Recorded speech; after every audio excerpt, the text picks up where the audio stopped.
kom in die vloei. Psalm 19 vers 15 sê, laat die woorde van my mond en die bepeinsing van my hart vir u aanvaarbaar wees, Here, my rots en my verlosser. Baie navorsing is al gedoen oor wat geluk behels.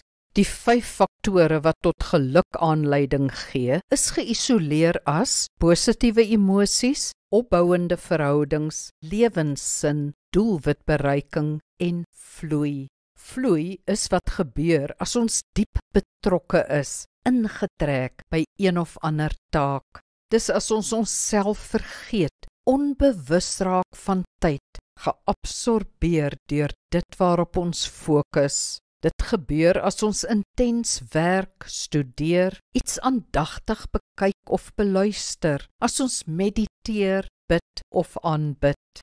In sulke oomblikke, as ons net in die moment is, het ons alle kommer, woede of vrees oorkom en is ons ontspanne en gelukkig.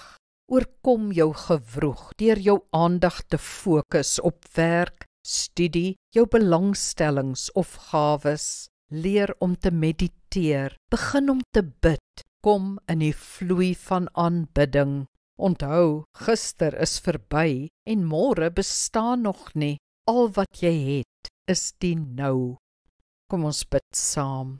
Hemelse Vader, help my om uit my kop te kom, uit my gedagtes, al my wroging en kwelling oor gister of môre. Help my om die moment te ontdek, om net te geniet en te waardeer wat voor my is, wat ek sien en hoor en beleef.